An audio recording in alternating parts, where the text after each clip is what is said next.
छत्तीसगढ़ में मरीजों के लिए एक बहुत अच्छी खबर सामने आई है। प्राथमिक स्वास्थ्य केंद्रों में अब सर्दी, जुकाम, बुखार और उल्टी दस्त के अलावा शुगर, थायराइड, खून पतला होने वाली दवाएं भी मरीजों को मिलेंगी।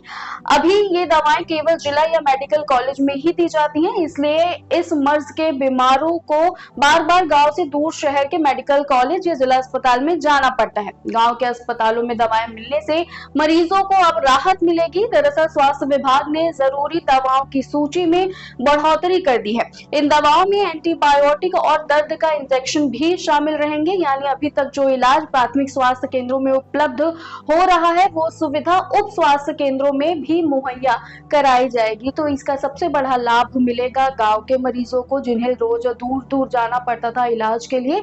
तो अब प्राथमिक स्वास्थ्य केंद्र में भी आपको बड़ी बड़ी बीमारियों की भी दवाइयां आसानी से मिल पाएंगी। ऐसे ही अपडेट्स के लिए वैम छत्तीसगढ़ को सब्सक्राइब करना ना भूलें।